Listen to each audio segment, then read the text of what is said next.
Assalamualaikum warahmatullahi wabarakatuh. Nama saya Aditya Fian Kanto, nomor absen 3 dari kelas 9E dari kelompok 4 akan mempresentasikan tentang pertempuran Semarang dan Ambarawa.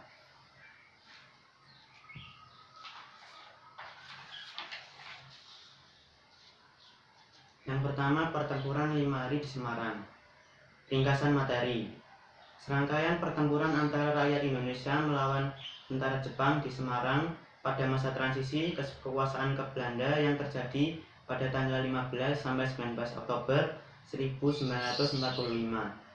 Dua penyebab utama pertempuran ini adalah karena larinya tentara Jepang dan tewasnya Dr. Karyadi.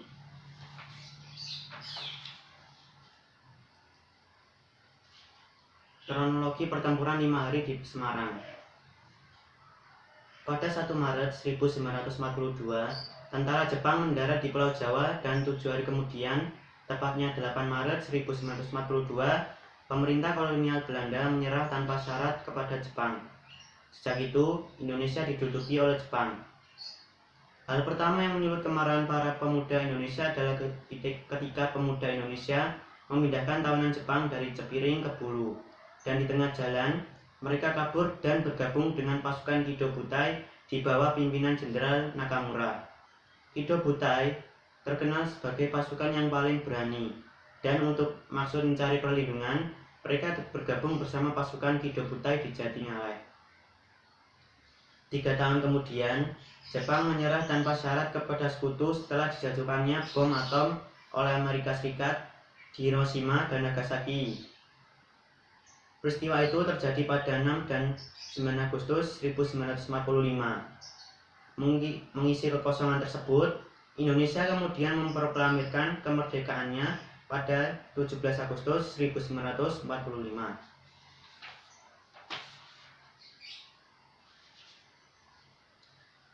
Setelah kaburnya tawanan Jepang pada Minggu 14 Oktober 1945 pukul 6.30 waktu Indonesia Barat, pemuda rumah sakit mendapat instruksi untuk mencegat dan memeriksa mobil Jepang yang lewat di depan rumah sakit Purusara.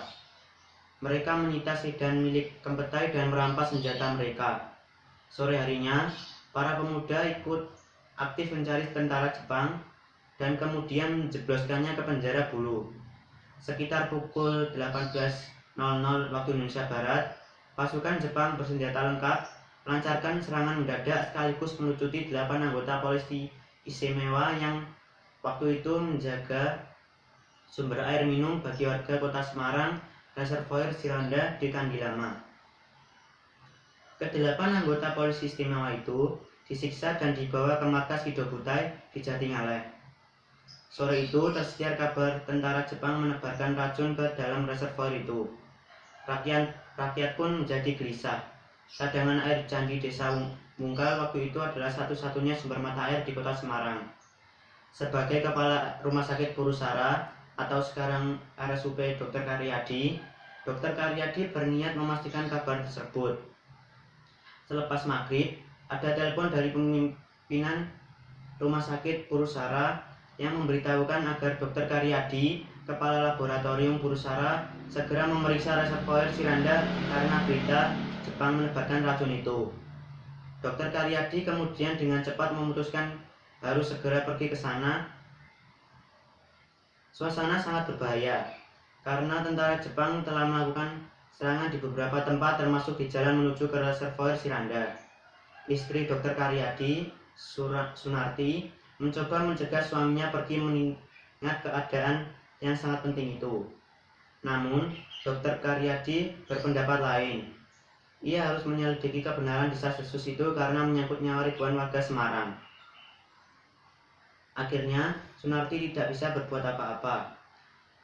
Ternyata dalam perjalanan menuju reservoir Siranda itu, mobil yang ditumpangi Dr. Karyadi cegat tentara Jepang di jalan. Bersama tentara pelajar yang menyopiri mobil yang ditumpanginya, Dr. Karyadi ditembak secara keji. Ia sempat dibawa ke rumah sakit sekitar pukul 23.30 waktu Indonesia Barat.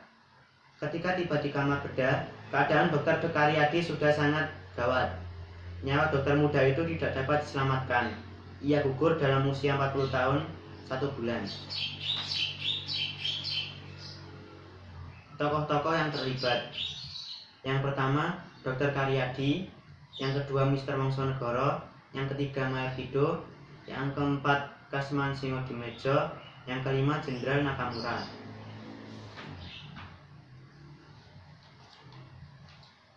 Yang selanjutnya, pertempuran Ambarawa.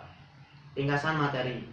Sebuah peristiwa perlawanan rakyat terhadap sekutu yang terjadi di Ambarawa sebelah selatan Semarang, Jawa Tengah.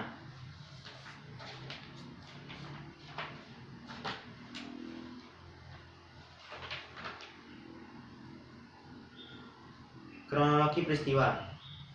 Pada tanggal 20 Oktober 1945, tentara sekutu di bawah pimpinan Brigadir Bedel mendarat di Semarang dengan maksud mengurus tawanan perang dan tentara Jepang yang berada di Jawa Tengah.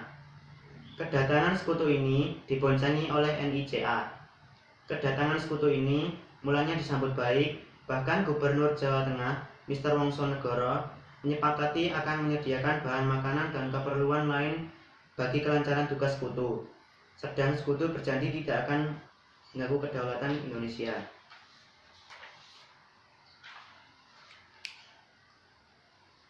Namun, ketika pasukan sekutu dan NICA telah sampai di Ambarawa dan Magelang untuk membebaskan para tawanan tentara Belanda, para tawanan tersebut malah dipersenjatai sehingga menimbulkan kemarahan pihak Indonesia. Insiden bersenjata timbul di kota Magelang hingga terjadi pertempuran. Di Magelang, tentara sekutu bertindak sebagai penguasa yang mencoba melucuti tentara keamanan rakyat dan membuat kekacauan. TKR Resimen Magelang, pimpinan Letkol M. Sarbini, membalas tindakan tersebut dengan mengepung tentara sekutu dari segala penjuru.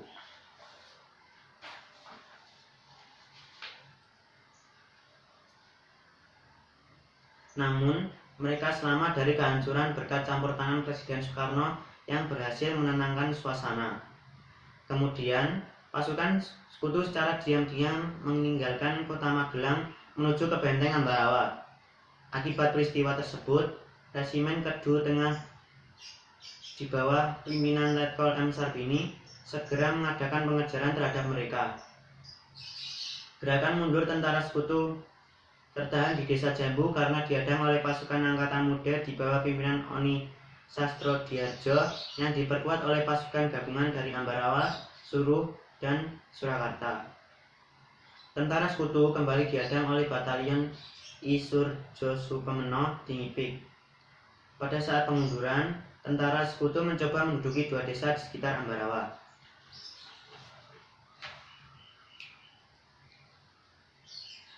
Pasukan Indonesia di bawah pimpinan Letkol Isdiman berusaha membebaskan kedua desa tersebut, tetapi ia gugur terlebih dahulu sejak gugurnya Letkol Isdiman.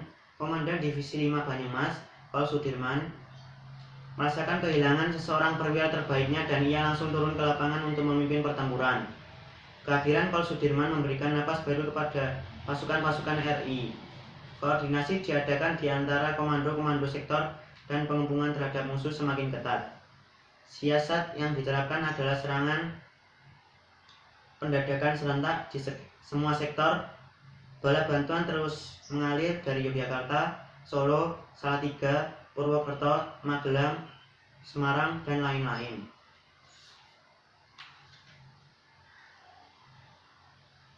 Tanggal 23 November 1945, ketika matahari mulai terbit, mulailah tembak-menembak dengan pasukan sekutu yang bertahan di kompleks gereja dan Kerkhof Belanda di Jalan Margo Agung. Pasukan Indonesia terdiri dari Yon Iman Androngi, Yon Soeharto, dan Yon Sugeng. Tentara sekutu mengerahkan tawanan-tawanan Jepang dengan diperkuat tanknya, menyusup ke tempat kedudukan Indonesia dari arah belakang. Karena itu, pasukan Indonesia pindah ke Budono.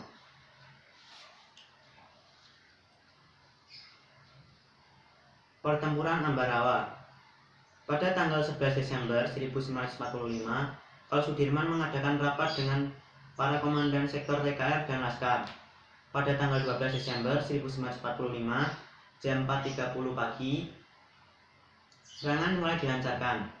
Pembukaan serangan dimulai dari tembakan mitrailleur terlebih dahulu, kemudian disusul oleh penembak-penembak karaben. Pertempuran berkobar di Ambarawa. 1,5 jam kemudian, Jalan Raya Semarang-Ambarawa dikuasai oleh kesatuan-kesatuan TKR. Pertempuran Ambarawa berlangsung sengit. Kol Sudirman langsung memimpin pasukannya yang menggunakan taktik gelar supit urang atau pengepungan rangkap dari kedua sisi sehingga musuh benar-benar terkurung. Suplai dan komunikasi dengan pasukan induknya diputus sama sekali. Setelah bertempur selama 4 hari, pada tanggal 15 Desember 1945, pertempuran berakhir dan Indonesia berhasil merebut Ambarawa dan sekutu dibuat mundur ke Semarang. Kemenangan pertempuran ini kini diabadikan dengan didirikannya Monumen Palagan Ambarawa dan diperingatinya Hari Jadi TNI Angkatan Darat atau Hari Juang Kartika. Sekian presentasi dari saya, kurang lebihnya mohon maaf. Apabila ada salah kata mohon dimaafkan. Wassalamualaikum warahmatullahi wabarakatuh.